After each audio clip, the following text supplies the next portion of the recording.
Hello बच्चों, let's read the question. Question says in which case the reaction is most exothermic with H2 and nickel, right? मतलब किस case में reaction जो है वो ज्यादा एक्सोथर्मिक होगी with H2 in the presence of निकल, ये आपको बताना है. सो देखो बच्चों, मुझे यहाँ पर साफ साफ नजर आ रहा है कि मेरे पास चार आपके क्या है एल्कीन के सिस्टम है. सो इसमें बताना है कि कौन सी रिएक्शन मोस्ट एक्सोथर्मिक होगी. तो सबसे पहले इस क्वेश्चन को करने के लिए हमें इस क्वेश्चन का की कॉन्सेप्ट जो है वो समझना होगा.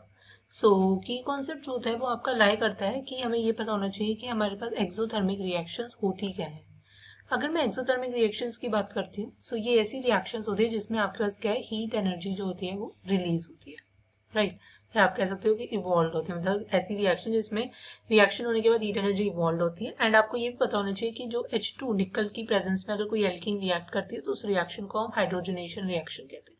बेसिकली एडिशन ऑफ हाइड्रोजन हो रहा है in the presence of nickel catalyst. So ऐसी रिएक्शंस को हाइड्रोजनेशन कहते हैं.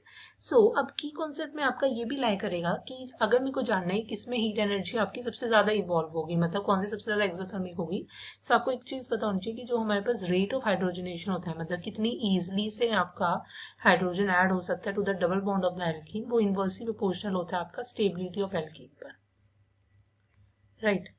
जितनी ज्यादा स्टेबल होगी एल्कीन, क्लियर, उतना रेट ऑफ हाइड्रोजनेशन जो होगा वो कम होगा. Fine, clear. और रेट ऑफ हाइड्रोजनेशन आपका क्या होगा, कम होगा. एंड आपको ये भी पता होना चाहिए कि जो स्टेबिलिटी होती है एल्कीन की, मतलब अगर मैं बात करती हूँ स्टेबिलिटी जो होती है ऑफ एल्कीन, वो आपकी क्या होती है, इनवर्सली प्रोपोर्शन होती है एनर्जी से.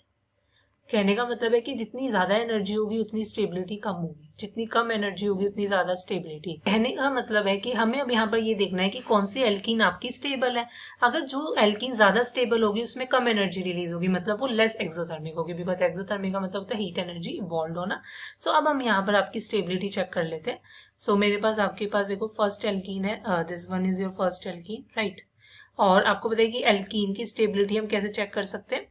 या तो हम अल्फा हाइड्रोजन से देख लेते हैं, या हम ये चेक कर लेते हैं कि आपके पास एल्कीन आपकी कैसे सब्सटीट्यूटेड है. अगर ज्यादा सब्सटीट्यूटेड है तो वो ज्यादा स्टेबल होगी. अब देखो ये मेरे पास ए है, this is your B, this is your C और this is your D. So मैं देख सकती हूँ कि मेरे पास ए के केस में देखो ये एल्कीन जो है ये आपकी क्या है, 1 2 3 ट्राई सब्सटीट्यूटेड है, राइट. अब डी एल्कीन को भी देखो, ये भी आपकी क्या है, देखो 1 2 ट्राई सब्सटीट्यूटेड है, फाइन. अब फर्दर अगर मैं बात करती हूँ, आपके पास देखो बी के केस में क्या देखोगे, बी के केस में ये आपकी क्या है, मोनो सब्सटीट्यूटेड है, राइट. एंड यहाँ पर आप देखोगे ये एल्कीन जो है ये आपकी डाई सब्सटीट्यूट है. सो जो ज्यादा सब्सटीट्यूट होती है वो ज्यादा स्टेबल होती है और जो कम सब्सटीट्यूट है वो लेस स्टेबल. सो मोनो वाली क्या है, लेस स्टेबल है, मतलब इसकी स्टेबिलिटी कम है. सो मतलब इसकी एनर्जी क्या होगी, ज्यादा होगी, इजंट इट. एनर्जी ज्यादा होगी तो मतलब ये सबसे ज्यादा मोस्ट एक्सोथर्मिक होगी, राइट. मतलब इसमें सबसे ज्यादा आपकी एनर्जी जो है वो इवॉल्व आउट होगी जब ये रिएक्शन करेगी H2 और निकल के साथ. So the final answer is your option B. Hope you understand it well. Best of luck. Thank you.